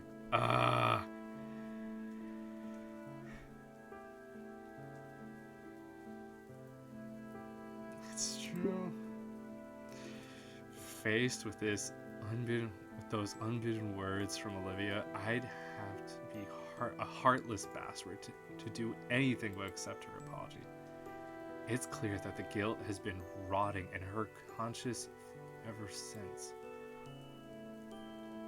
What she did was wrong, no doubt about it. But then again, thinking of her circumstances, how can I blame her? How could anyone? I probably would have ended up having to do the same thing in her shoes. At this point, Olivia put herself through enough stress as is. If there's one thing she needs to hear right now, it's that I forgive her. I don't hate you, Olivia. You don't? No, I don't. I won't lie, I definitely felt hurt when I first found out. But the fact that you're willing to admit your mistakes shows that you're growing as a person. I'm really glad to hear that we're friends. It's refreshing to hear her say it. I was worried she was only putting up with me. Olivia seems understandably puzzled over my lack of anger towards her. I figured you'd be more upset. Is this just your pity? If so, I don't want it. It's not pity, Olivia. I'm accepting your apology. I don't want you to feel guilty about it. Sooner we can put all this behind us, the better. But I can tell you're a good person, so don't worry about it, alright? I offer her my best smile. Olivia slowly nods. When you put it that way, I guess. But still, truth be told, I deserve to fail, to actually face consequences. I'm such a fucking fraud. All over a damn painting. Olivia, you did what you thought you had to do, and you're saying sorry for the consequences. That's all that matters. I scooch closer to Olivia. Huh? That was you taking action in a way I never would have guessed. A crime of passion, I think it's called. I'm probably wrong, but she gets the idea. The world runs on those. You don't need to change. I don't think you did anything wrong. She leans her head against the wall of the railing before looking at me with a half smile. Thanks. You're right. I'm just throwing everything away like an idiot. I'm just scared. I'm here with you. I coax the rest of the tired grin from her. She looks down at the shredded papers again. After that, after everything was said and done, things become quiet. Beneath the solace of my umbrella, we relax together. At least until Olivia begins shifting uncomfortably. I sit and watch as she takes her calves and shifts them to her side with one hand. Her tail comes around and presses into the paper-filled floor before her, keeping her upright as she starts to lean forward. Finally, with the strength of her tail and one arm, Olivia lifts her hips on the floor and swings her shins fully beneath her. She smiles as she kneels over me. You just going to sit there? Crap, I guess I was gawking stupidly. But it's just so fascinating seeing the girl maneuver herself in these odd yet well-practiced ways. I'm kind of jealous, actually. I wish I had a tail to do some of the things she could.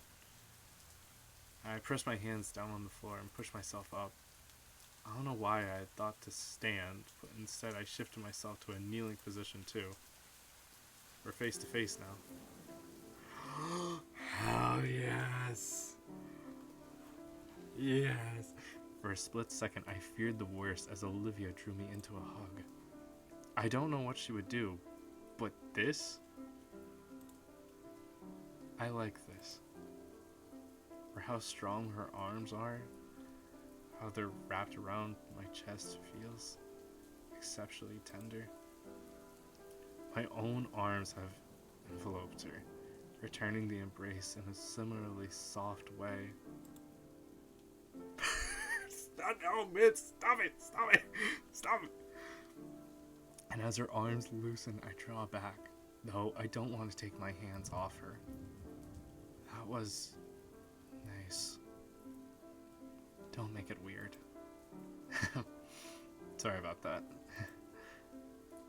Though the sound of rainfall hitting the umbrella, my ears suddenly pick up the noise of what sounds like squeaking.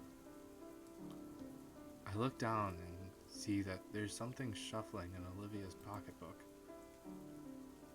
A little beast emerges from its hiding spot with a squeaky yawn, to which Olivia offers her hand for it to use as a platform. Hey little guy, nearly forgot about you. Had a nice night? That's a rat.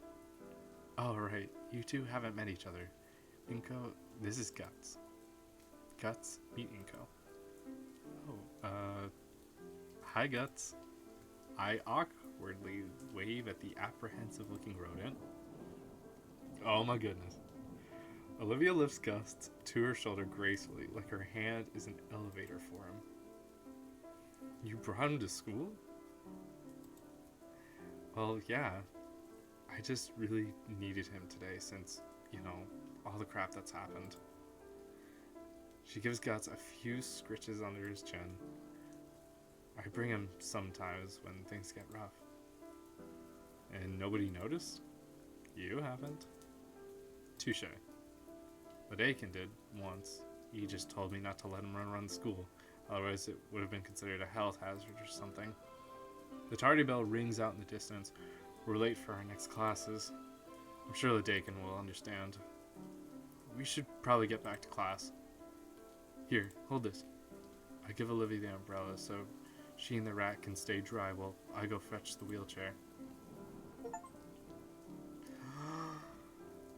Gator hugger! I did the thing! I got the award from Steam. So I'm a gator hugger. I did the thing.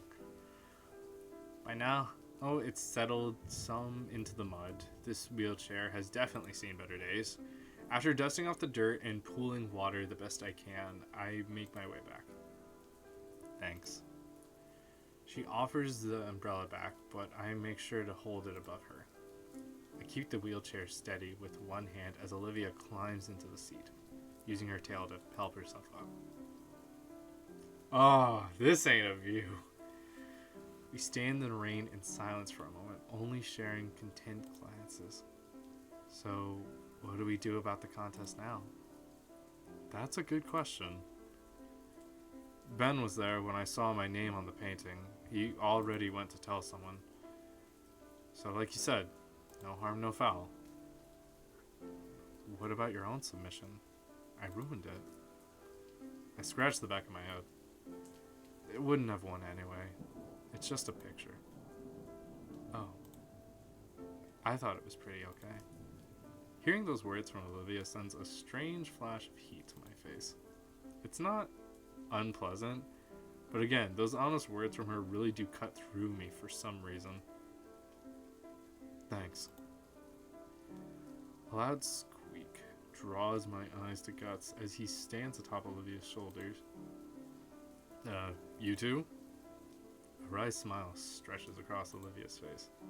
I think it means Guts is saying it's actually so-so.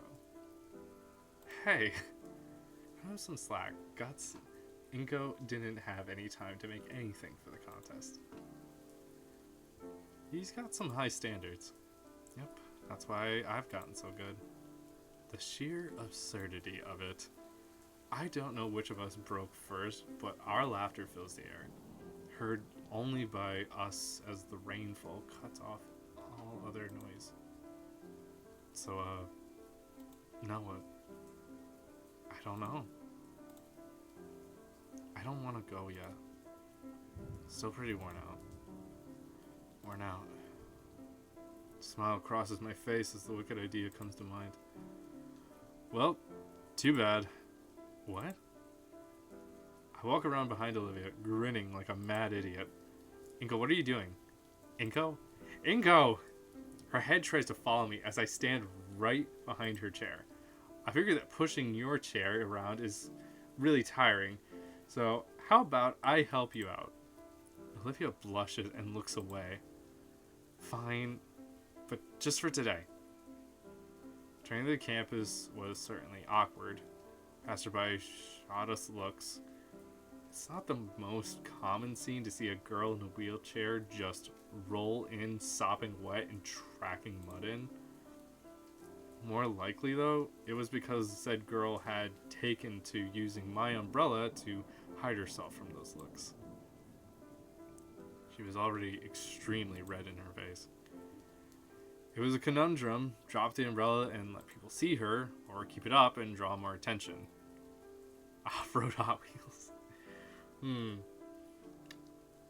I shall name it the Nito theorem. She's gonna kill me if I ever attempt to publish it. But making our way back to Olivia's current class, she simply shook her still concealed head. I didn't really have much of a choice. From all that I knew of the girl, her last classes were all in the upper levels. And she was in possession of the elevator key. And I was in possession of the weakest knees here in St. Hammond, at least according to Coach Solly. So I wheeled her to my current photography class. On the way over, she keeps bending her head back to peek at me, like she's making sure I'm still there. Knocking on the closed door, Pterosaur professor didn't even bat an eye at the poorly hidden girl. He simply stepped aside and let us through. Ben was looking our way, but I chose to pay him no mind. After everything I heard, Olivia didn't even register he was there. She simply rolled herself back to the classroom through a door into what I'd always guessed was the Dakin supply closet. If you can at some point turn your mic up, you are very hard to hear at times. Sorry, I have been whispering a little bit because I was trying to speak softer because it seems like a more intense moment in the game. My apologies about that, though. I know I'm normally pretty loud and blowing out the mic, typically. So, then stuff that mic in your mouth. Don't worry. I think once we're done with this chapter or this setting, I think we're gonna call it on here, and then we'll look at maybe going to Peak or Repo or something like that. We'll see it. I mean, if anyone wants to join for it, more than welcome to. Wrapping up here. You know what? I'm an idiot. It's a dark room, isn't it? The stares of my other classmates abated thankfully as our teacher continued his lecture. Oh, Minsk really wants to do Peak, apparently. And Luna, maybe they. Taking my own seat, I focused on Ledakin. As much as I could, at least, my muddled thoughts kept me distracted the whole period. Just before the bell rings, Ledakin stares me dead in the eye. He points a stern finger directly at me, then to the floor to the signal. You stay.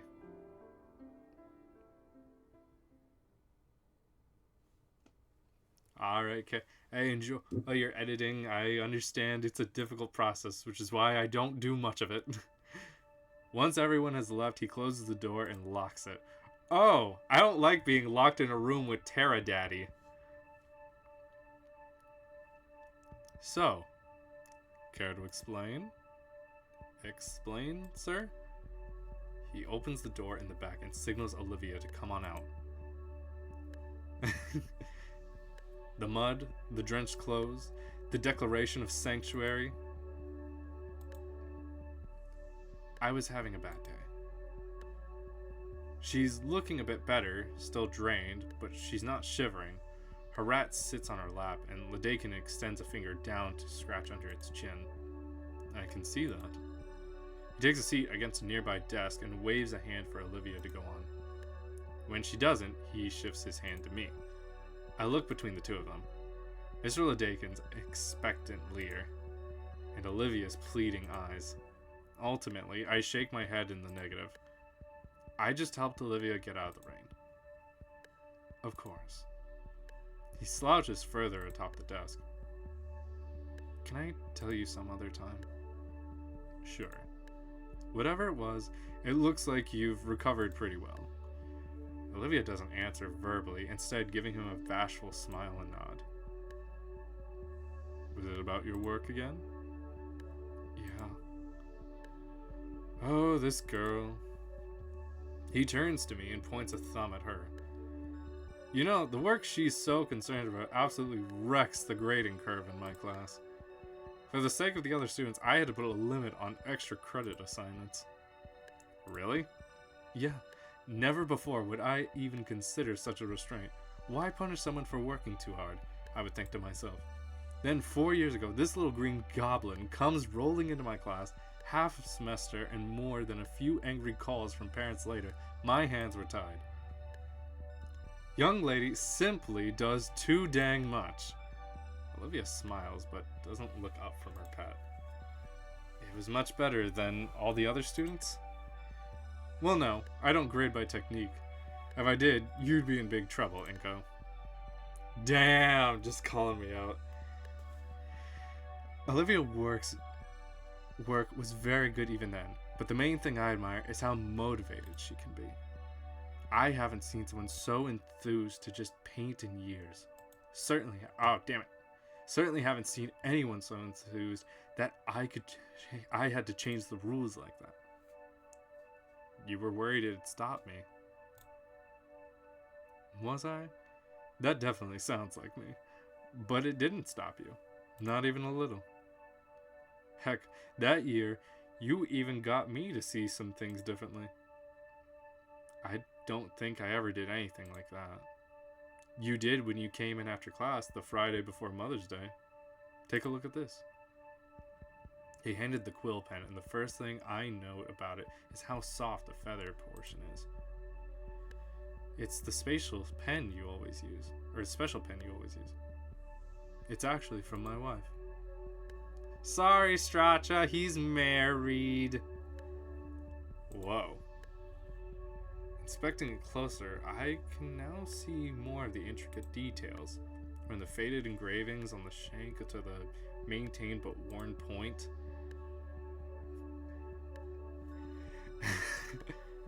Well, I don't know how much it matters.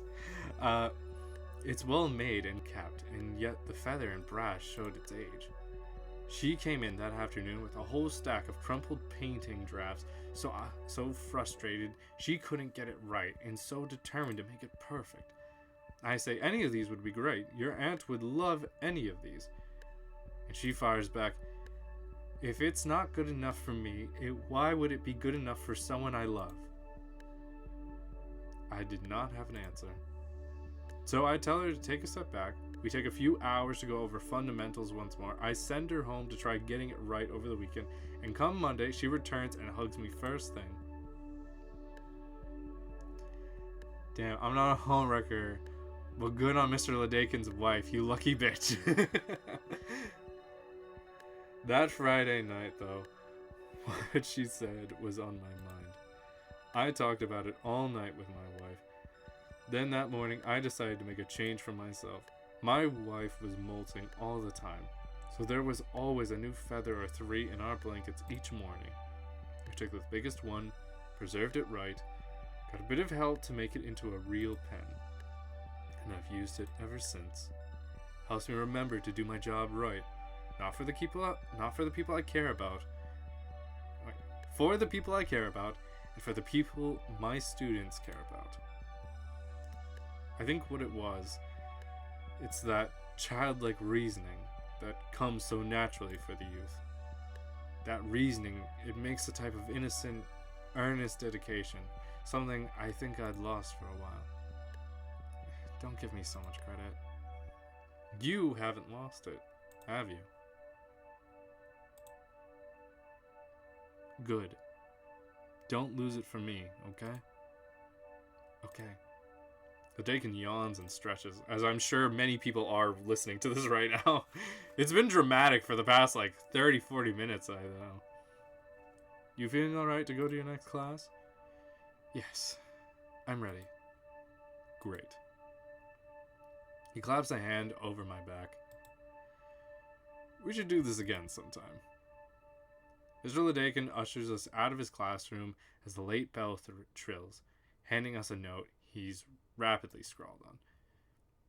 Ms. Brockling didn't seem enthused to see us come in late, but sighed as she read the late note from Ledakin. As I took my usual spot, I felt something odd in the corner of my eye. Looking up, it was to see Olivia looking my way, with that smile on her face. One that spoke so many words, yet I couldn't figure out what. All I could do, in turn, was try to match it, before focusing on Miss Prockling's latest lecture. As more time passes, the art contest fades into the background. Last week, I had a scare when Principal Scaler called me to her office. I feared that they'd figured out what Olivia did and assumed I was part of it, just as she predicted. Luckily, that wasn't the case. Instead, she wanted to inform me that they had no leads as to who could have done the swap, and since it was tampered, it'd be removed from the contest. No skin off my back, honestly. As compensation, she gave me one of the runner-up prizes, a coupon for some pizza from some Italian restaurant called Dynamo's. Alright, so Italian, Italy, again, still canon in this universe. I'm gonna assume the world is the same place, and that there was some fundamental similar history where there was like a World War II with dinos and humans. Maybe certain dinosaurs were being persecuted. Maybe certain humans were. I don't know. Maybe there was a funny mustache dinosaur or human at some point. We don't know. I'm just saying that there is canon history in this world. Italy is a canon place. Not the biggest pizza fan, but not a bad prize to get after all this. Who isn't a fan of pizza, you fucking asshole? Save it for a rainy day. However, I found myself in a conundrum of my own doing. My peers' concerns about my entry were resolved, but I hadn't accounted for the few new questions about my portfolio. My paint portfolio. A few times I showed off my photography work, they'd been mildly impressed at best. They were never upfront about it either. No, instead I got the runaround. Oh, yeah, these are nice, Inco. Not bad, but what about what you did for the contest? I can't even be mad about it since it's just another misunderstanding. Unintended lie from my side of things. But then I had a thought. What if it wasn't a lie? What if I was actually good at painting? And after working at it for the past month, yeah, no, I can't unscrew this. For the past 3 weeks, I've been staying after school making use of one of the club's rooms for practice.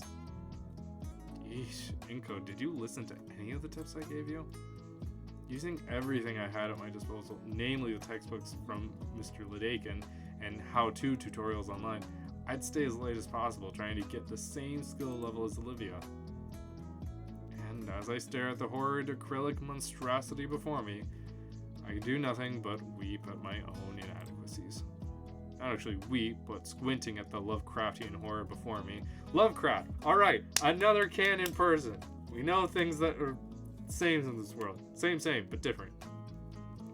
And maybe see a little progress drowning into the madness of the excess paint. Olivia had made it good on her promise to teach me around the time I had asked Mr. Ledakin to borrow the keys to the spare room. While I memorized all of her teachings down to the letter, what am I even looking at? Are you trying an abstract sort of thing here? It was an attempt at a self-portrait, actually. Could probably post it online. Some rich asshole would buy it. Is that good? No, never trust the opinions of people on the internet. I learned that the hard way. Oh.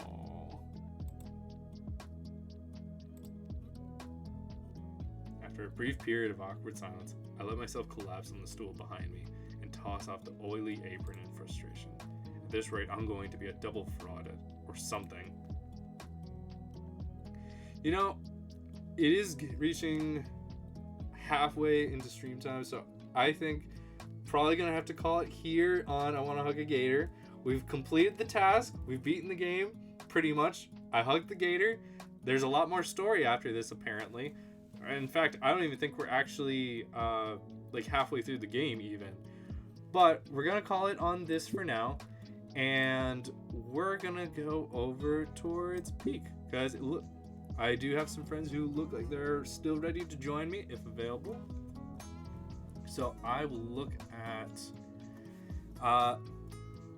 Minsk. I may need you to invite me when we start the game, just because I don't believe I have Luna as a friend on Steam, so I'll need your assistance on that. But thank you guys for joining so far for I Want to Hug That Gator, and hopefully I'll be catching you guys on Peak. So thank you. Just make sure it's saved here.